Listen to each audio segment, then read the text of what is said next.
Madam Finance Minister, thank you so much for talking to us.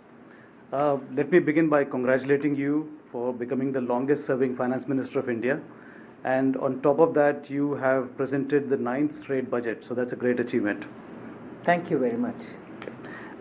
You are also the Finance Minister under whose tenure 4 of the 5 biggest reforms were undertaken. The corporate tax cut, the income tax reduction, the GST rationalization, and a simpler income tax. So that's quite an amazing achievement. We are meeting just a few hours after the India-US trade deal was announced, and this was 1 week after the India-EU trade deal was finalized. That deal was described as the mother of all deals. How would you describe the India-US deal? Is it like a father of all deals?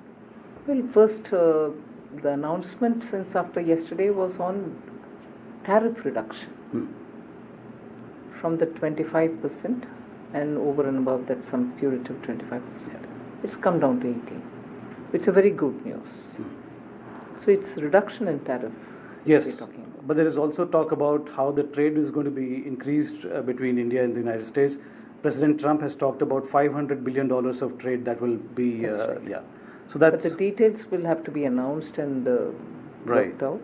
Yeah. But at the moment, it is reduction in the tariff. Yeah. Ma'am, the economic survey had projected a GDP growth rate of between 6.8 to 7.2%. And that had taken into account the 50% tariffs that the United States had imposed. Now that is gone. That is reduced to now 18%. How will you, how do you foresee?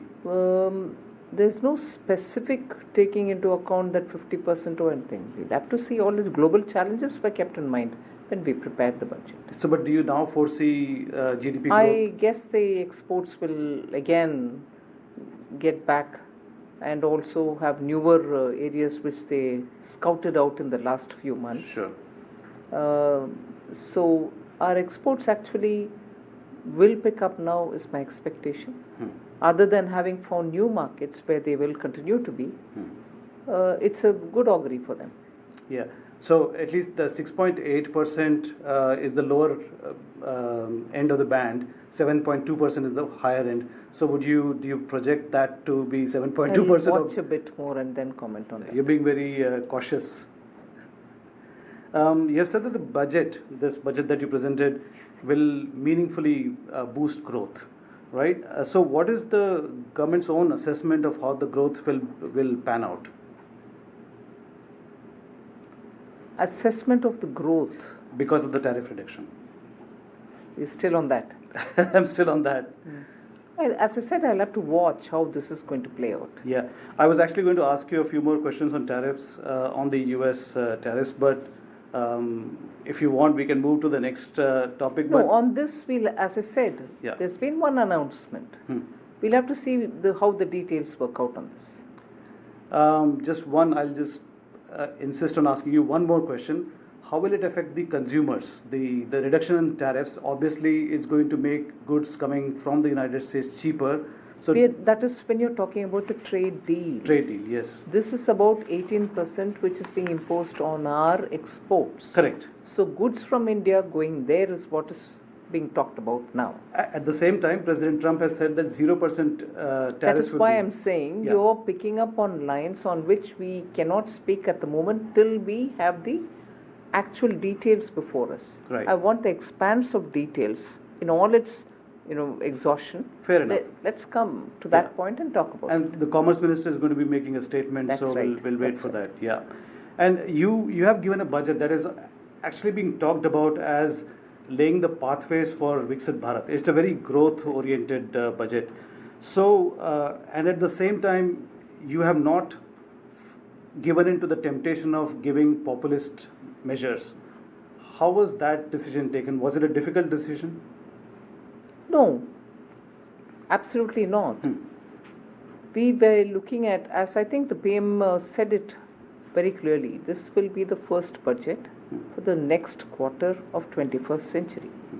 So at a time you're talking about 1 year's budget, which is the first year of the second quarter of the 21st century. You're talking about 5 years of the new finance cycle. And equally you're talking about up to 2050, which means you're including 2047, which is a Viksit Bharat, which means you're looking at the next 25 years in terms of what kind of India we need and how prepared are we going to be for that. So, normally budgets are always criticized by the opposition. No matter what, it is always criticized. But the criticism has been muted this time. It has not been as vocal or as vociferous as before. But there's one criticism that Rahul Gandhi has also picked up, is that it is not doing anything for the common man. And the common man is asking, मेरे लिए क्या होगा? तो मेरे लिए common man के लिए क्या हुआ? I would have assumed if the leader of the opposition had read through the budget and then spoken, he would have known for common man what we have done. Right. For the benefit of your viewers, I would like to say, randomly picking out from the budget, if you're looking at rural areas and you want your women to become entrepreneurs and not just be members of a small self-help group, we've come up with the She Marts, which is self-help entrepreneurs. Women who are in self-help group will be given all the support so that they can become entrepreneurs in their own right. The NRLM, the National Rural Employment Scheme or the mission, helps women to acquire such qualities with which they can improve their little business activity. We are providing She Marts so that there will be a place from where they can sell their wear, and there, even from there, they can also have their digital markets expanded. So we are giving that for the common person in the village. That is one example.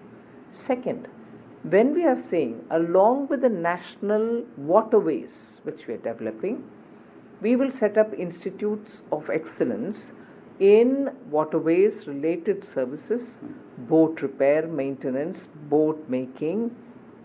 Wouldn't the traditional, not just them, but traditional Nishad community, which has got the expertise for boat making, maintaining boat repair,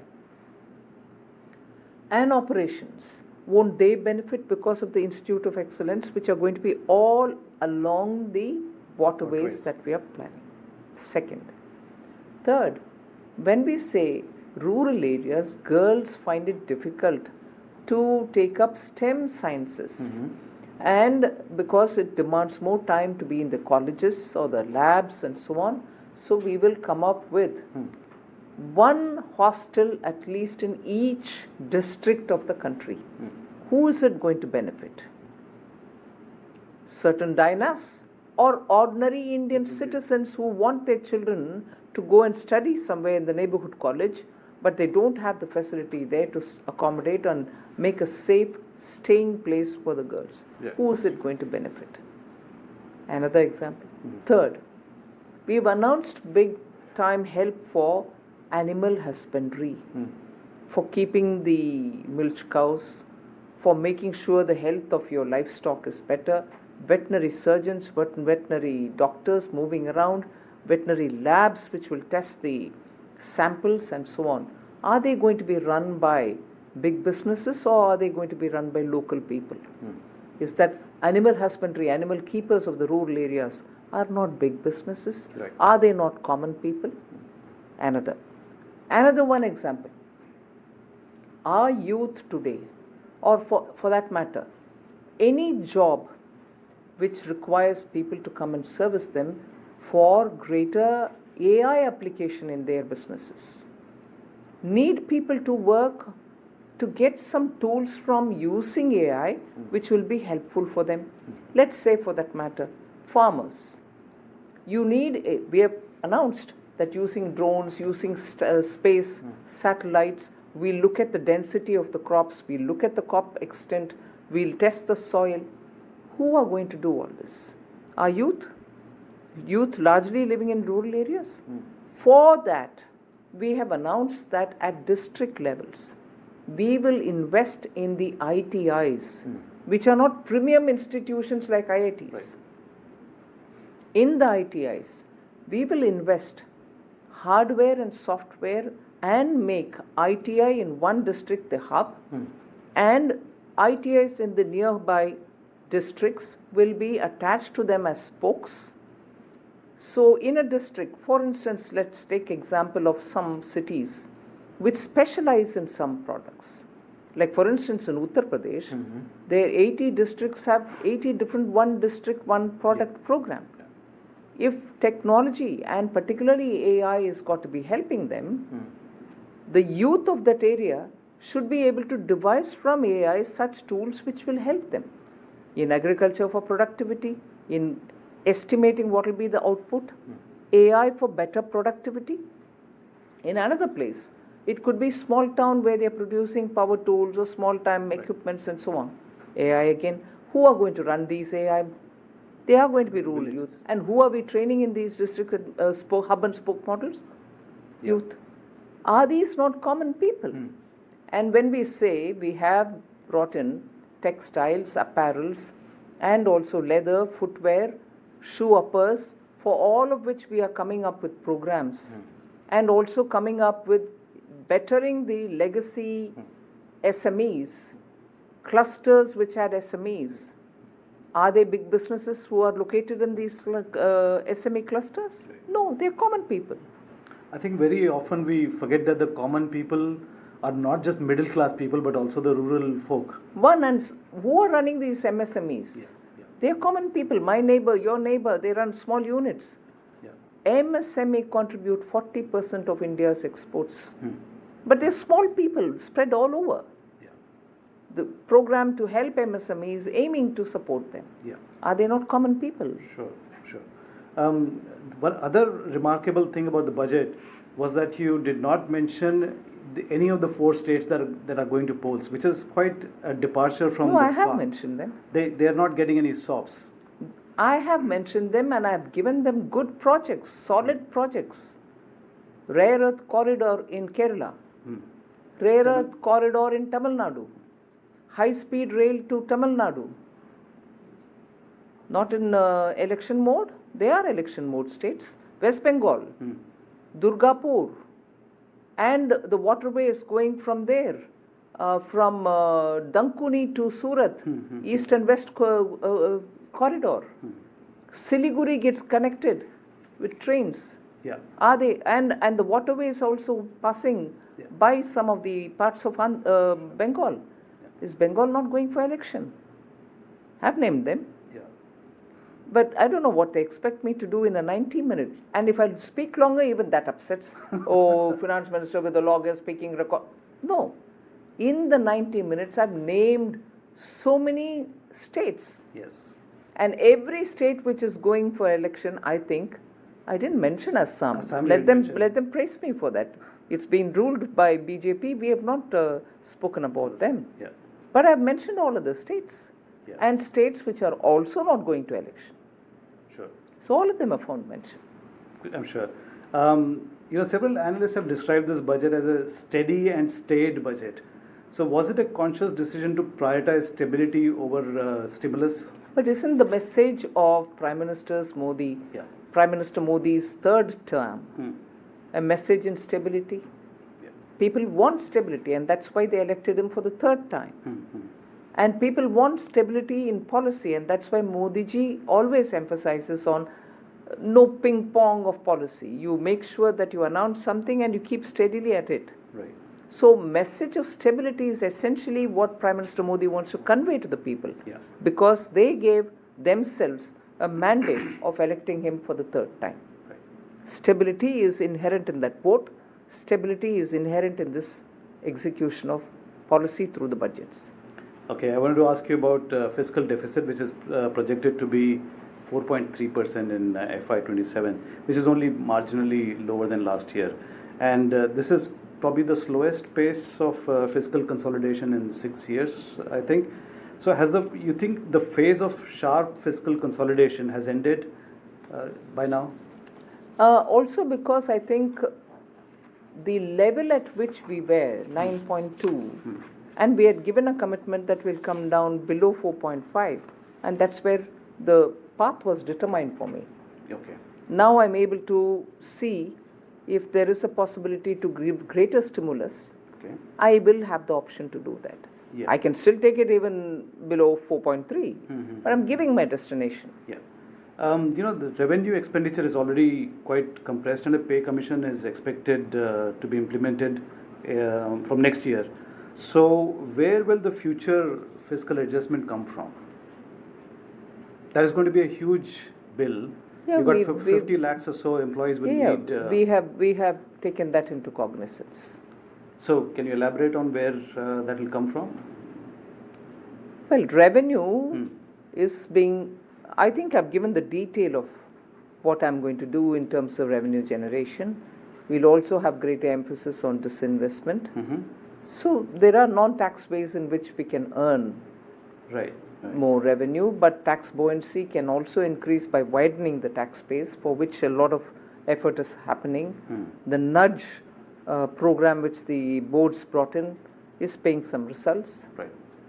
What about the tax base? Is there any plan to increase the tax base? That has been a perennial problem for. That's exactly what I said. Yeah. By the nudge method, gently talking to people, pre-filling of their forms, giving details of their accounts which they may have forgotten, we are slowly making the taxpayer conscious that there are avenues through which he can come up and pay, and rather than miss out on paying the tax. Because right now the burden is almost entirely on the honest taxpayers, and there is a big chunk of population that. But honest taxpayers, with due respect, I have not raised any tax. No, you're this not. time. That's, yeah. And capital expenditure remains a key focus. So, how much of last year's capex actually translated into on-the-ground projects?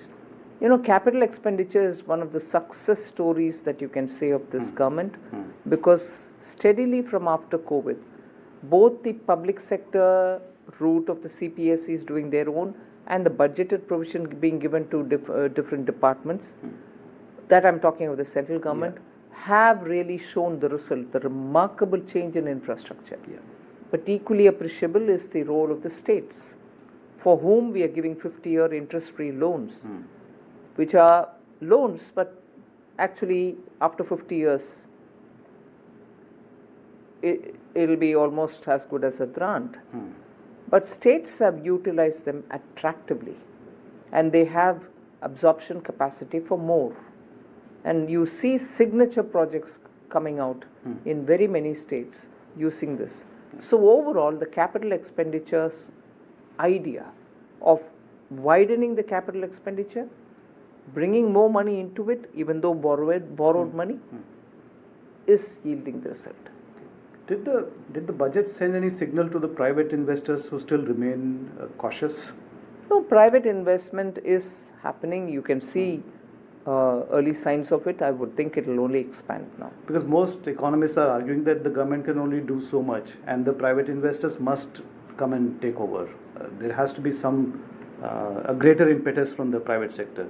So, can you just elaborate on what do you expect the private sector to do? I have no idea. I would want them to be participants in India's growth story. I would want them to be a participant. But they remain cautious. They're not as confident. What is the reason, you think? I think you should have a discussion with them. What about the debt to GDP ratio? Is there any? What is the target of bringing down below to 50%?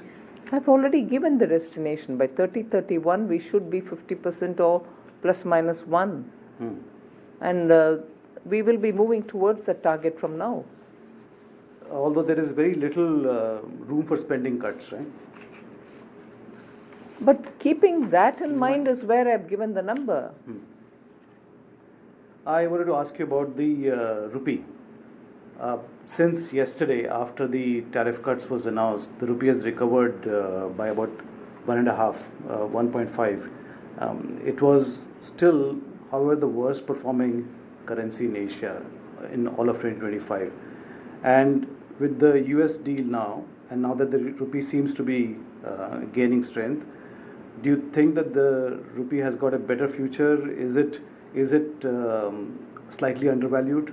And what is the real value you think of the rupee? There's no point in me telling numbers.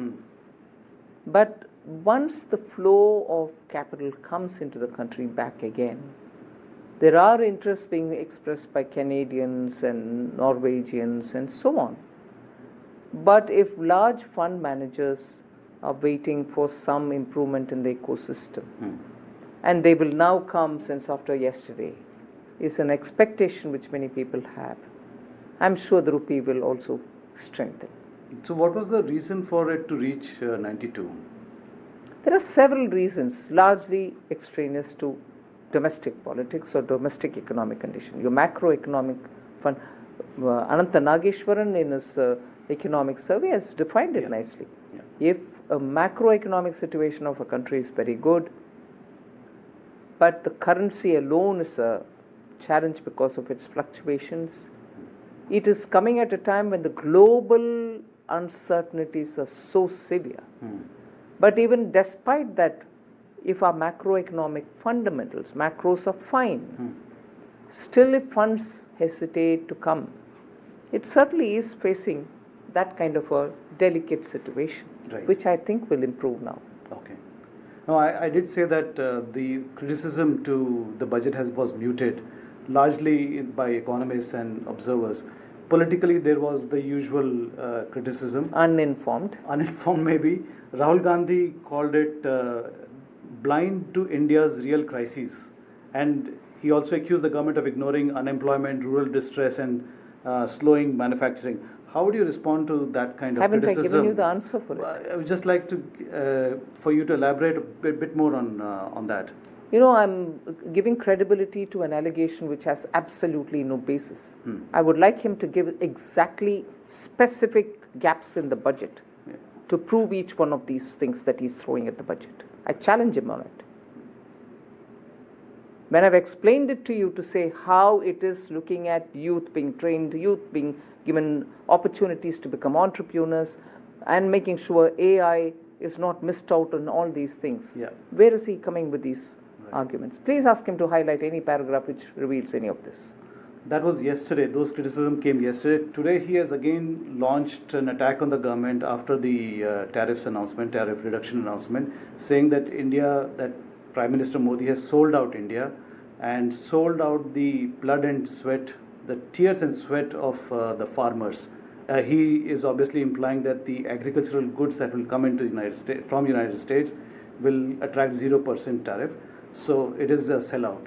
Would you like to respond to that? The Commerce Minister is going to make a statement. Suo moto statement in the Parliament. That will address all the questions that you have. Okay. I have a question about the Tamil Nadu elections. You are very familiar with Tamil Nadu politics. Now the whole political scene has been spiced up by the entry of the actor Vijay. How do you think that's going to impact the elections in Tamil Nadu? Will he be a vote cutter or will he make a real impact? Only the final results of the election can prove it. But however, I think he stirred the electoral pot. And in fact, a lot of interest in Tamil Nadu's elections now because the way in which his party and he is playing. And also the question of the current ruling dispensation, the DMK, feeling insecure. After 5 full years of claiming that they've done very good governance, Tamil Nadu's grown, Tamil Nadu's done this, very well if the state has done well. But why should there be that sense of insecurity now? Any number of people can enter electoral politics, a film actor or any other professional or anybody. So in that league, if Vijay has come in, which is very well, the voters have a choice. But the question is to see whether people are going to speak out on the misdeeds of the current government, which is what every opposition party should stand up and speak about. Lawlessness, drug, and the way in which offences are going unpunished. So these are, and also for a party which speaks about social justice, the crimes against scheduled castes, crimes against women of poorer sections of the society are going unpunished. and questions about how drug mafia have had close association with people in higher ups. Yeah. None of this have been answered. Universities are becoming unsafe places in Tamil Nadu. It was never like that. So despite being in power, full 5 years, the DMK has not answered any of these questions. There was some talk earlier of BJP trying to woo Vijay. Is that still on the cards, or you don't need, BJP doesn't need him? No, in politics there's no question of who needs who doesn't need who. I don't think anyone can say I don't need somebody. Yeah. Anybody will be welcome. But I'm not sure about what you've suggested. I'm not sure if BJP approached anyone to speak about alliance with them. But of course we've been forming our alliance, the NDA alliance, and the alliance is absolutely tightly moving forward in unison, and I'm sure we will definitely perform well. Yeah. The other state that's going to elections, Kerala. But what you're missing out on asking is the DMK's alliance, the India alliance, in which Congress party is a party within that alliance, a national party which went out of power almost 60 years ago. Let's say 55 years ago, has not bothered to come back, meaning it's unable to come back because it's living on the alliance's comfort. And today even that party appears to be split. Do they want to go with DMK, or do they want to be alone, or do they want to go with somebody else? Close to election, with just a couple of months for the final election to happen, the India alliance is in tatters. Yes. And Tamil Nadu's politics, where you being a national party, you couldn't come to power, you're dependent on the alliance, and at this stage, you're dilly-dallying about with who you want to go. Questions should be asked of Congress. Questions should be asked of DMK. 5 years you ruled together, why wouldn't they want to continue with you? Why would there be a division? Yes. Yeah. On Kerala, BJP did very, very well in the mayoral elections recently. In Tirunelveli. But generally speaking, the state is always alternating between UDF and LDF. Do you see the BJP breaking that cycle? Aren't we? Little by little, we are trying to get into electoral positions. So we will work there as well. So what is the USP that BJP will offer? Because the Kerala's electorate is very happy with either of these two. We will give a corruption-free, violence-free Kerala.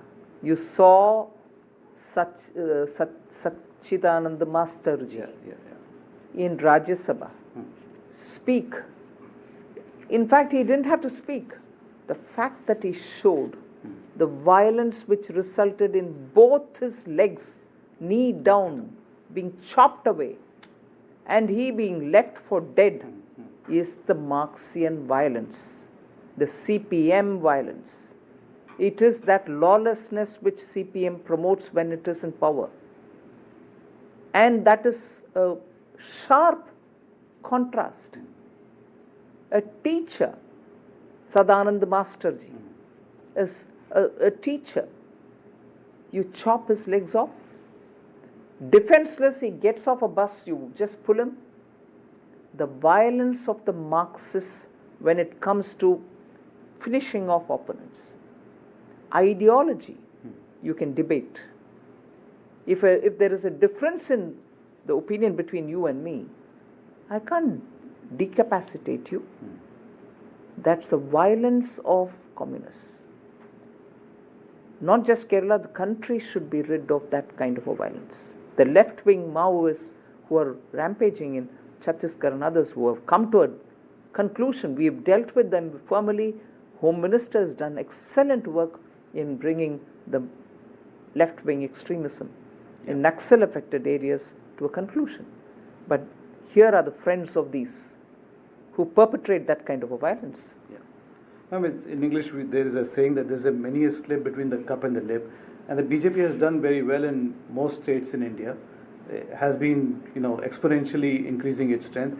The South has been a problem. Apart from Karnataka, the rest of the states are very difficult. So what is it that is holding the BJP back? I know you are saying that step by step you're going forward, but there is something that is preventing BJP from becoming a force. So it does take a bit of a time. In Tamil Nadu, for instance, they completely kept projecting BJP as a North Indian party, Hindi party, parties of, I don't want to say the same language that they use, and tried keeping BJP out. Today people are able to see what BJP is, see the difference it's made in different states, and the communal politics which they actively promote, although they cover themselves by saying social justice. Saw Goa, saw the Northeast, where BJP is doing well. If BJP was communal, will these states accept BJP? So false propaganda against BJP has always been the tone of DMK. And therefore they kept creating these artificial, imaginary, enemy out of BJP. But do you not think that the regionalism or the Tamil pride is very strong in Tamil Nadu, and they will not accept any non-Dravidian... Excuse me, I'm a Tamil. Exactly, that's I'm what a Tamil. you. I have my pride. Am I not in BJP? So I'm shocked that you're getting carried away by that language. Tamil pride. Will they act, exactly the point that you made, because BJP is seen as a North Indian party. When will the Tamil Nadu electorate? So people are seeing it, right? That was a false campaign. Right. Dr. Tamil Sai, isn't she a Tamil? No, today the Vice President of India, is he not Tamil? Are they not associated with BJP? Are they not active members of BJP till before they came to the constitutional positions? You are the Tamil face of the BJP in many ways. Not really. There are many of us. But you are the most prominent face. Let's accept it. No, there are many of us. Vice President is there. I'm nowhere near him. Nirmala Sitharaman is a name that everyone knows in India. That's okay. Would you want a bigger role in Tamil Nadu politics? Well, I'm happy with the role which the party and the Prime Minister has given me. I will keep doing it. So don't... But you will be going there for campaigning? Depends whether my party wants me to go. Okay. But if they ask you to go, you will, of course. I can't deny what my party asks. But you love it, won't you? No, I do my party's work. Yeah. How is your Tamil oratory? My mother tongue. I know, but... I studied till college. Yeah. Okay. All right, moving away from the politics, coming back to budget, biopharma. So, you have given an outlay of 10,000 crores for biopharma, and there is a proposed network of 1,000 clinical trial sites. Will that make India a global hub rather than just being a pharmacy of the world?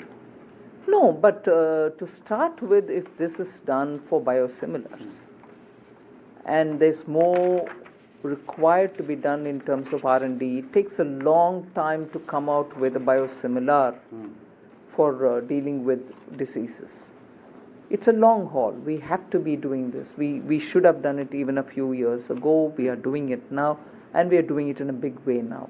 And I'm happy we are doing it now. We spoke about SMEs and MSMEs earlier. Now, there is a 10,000 crore SME growth fund to create champion SMEs. It's a pretty ambitious aim. So how will you ensure that there's another 2,000 crore for the self-reliant fund, which is topping up we are giving, which is there already with them. Okay. But how will you ensure that this reaches the grassroots in the tier 2 and tier 3 cities?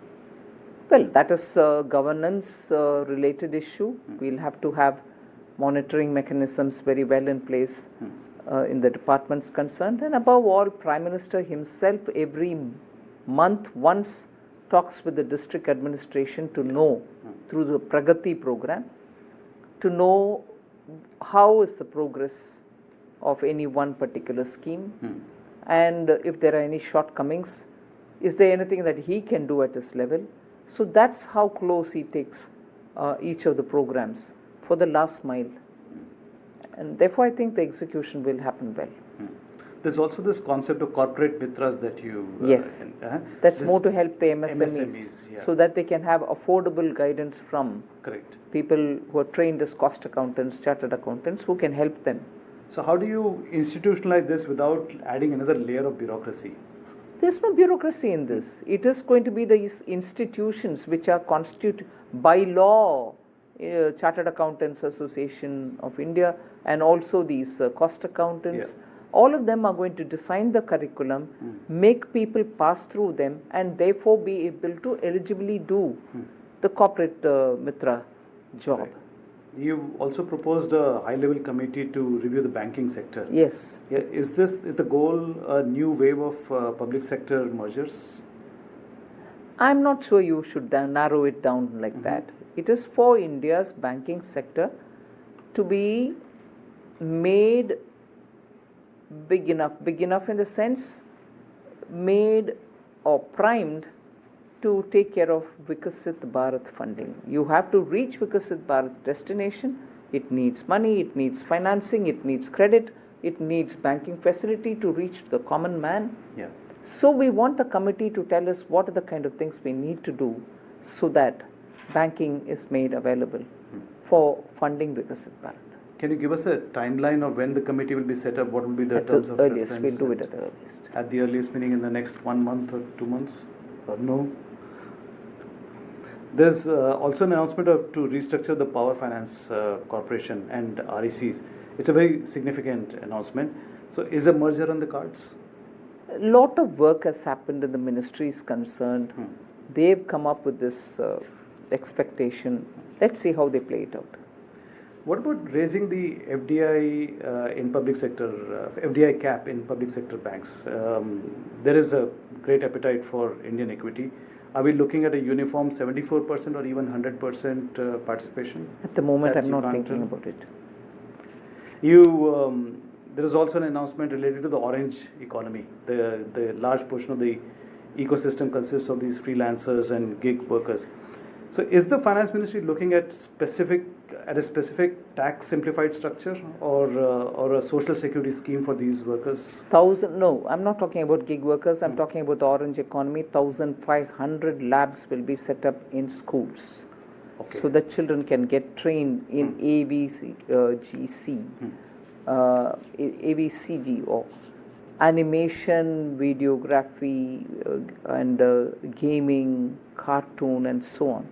So for that, we want children to have proper skill acquired through the labs, which will be set up with the assistance from the Institute of Creative Technologies, which is in Mumbai.